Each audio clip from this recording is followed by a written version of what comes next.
Merhabalar. Sınav kaygısı nedir? Sınav kaygısı, öğrenilen bilginin sınav esnasında etkili bir şekilde kullanılmasına engel olan ve başarıda düşüşe yol açan yoğun kaygı demektir. Sınav kaygısı neyle ilgilidir? Sınav kaygısı, sınava yüklenilen anlam, sınav sonrası oluşan imaj, sınav sonrası elde edilen kazanımlar, aile ve çevre beklentisi, gerçekçi olmayan hedefler sınav kaygısıyla ilişkilidir. Mide bulantısı, baş ağrısı, stresle birlikte hazımsızlık problemleri, haricinde kalp çarpıntıları, odaklanma güçlüğü, sıcak soğuk basmaları,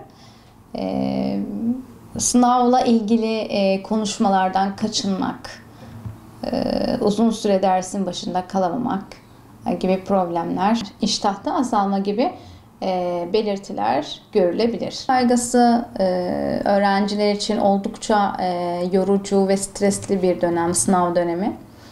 Aile baskısı, ailenin yeterince yani fazla motive etmesi, fazla beklentiye girmesi yine çocukları kaygılandıran durumlardan biridir. Burada aslında çocuğun arkasında olduğumuzu, onu desteklediğimizi ve ona güvendiğimizi hissettirmemiz gerekiyor. Bu noktada evet, bak ben buradayım, ihtiyacın olduğunda benden yardım alabilirsin, gerekli yardımı sunmak için yanında olacağım mesajını vermekte fayda var.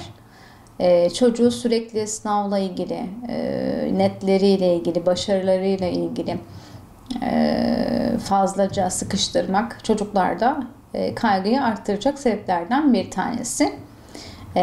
Bu dönemde sadece dersle ilgili beklentilere girmekte çocuğu yine kaygılandıran bir durum. Aslında biz istiyoruz ki çocuklar hem bu süreçte sınavla ilgili düzenli bir çalışma periyodunu yakalasınlar. Aynı zamanda kendilerini iyi hissettirecek bir alanda açmak onlar için çok daha verimli olacaktır. Çünkü bazen bu noktada işte sosyallik yönünden geride kalmışlık olabiliyor. Derse fazla odaklanıldığında, fazla zaman harcandığında kişinin özel hayatı, sosyal hayatı ikinci planda kalabiliyor. Bazen sıkılabilirler, motivasyonları azalabilir. Bu noktada aslında kendini iyi hissedecek şeyleri yapmaları noktasında onları yönlendirmekte biz veliler olarak çocuklarımız için yapabileceğimiz etkili aslında çocuklarımıza destek olmuş oluruz. Ama bir ay kala öğrencilere tavsiyelerim neler olur bu noktada? Evet, artık buraya kadar elimizden geleni yapmış olduk. Bir çaba harcadık. Evet, belki istediğimiz yönde sonuçlar geldi veya gelmedi. Ancak emeğimizin karşılığını alabilmek için bu son bir ayı etkili bir şekilde değerlendirmekte fayda var. Çünkü son bir ayda kaygılar yoğun bir şekilde artmaya başlıyor. Sınav zamanı yaklaştığı için. Bu noktada bazı öğrenciler pes etmiş olabilir. Ayda yapılan hamle sınav esnasında hatırlamak adına oldukça önemli bir adım olabilir. Sık sık tekrarlardan kaçınılmakta fayda var. Çünkü sık tekrar edilen bilgi artık ezberlenmeye dönük bir bilgiye dönüşür.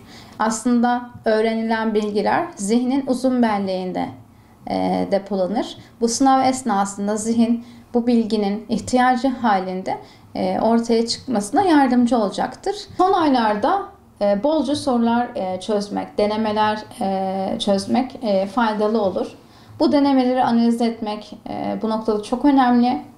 Yapılan yanlışların dikkat hatası mı, öğrenilen bilginin sınav esnasında hatırlanmamasıyla mı ilişkili, yani kaygıyla mı ilişkili, yoksa bilgi eksikliğinden mi kaynaklı olduğunu analiz etmek eksiklerin tamamlanması noktasında da önemli olacaktır.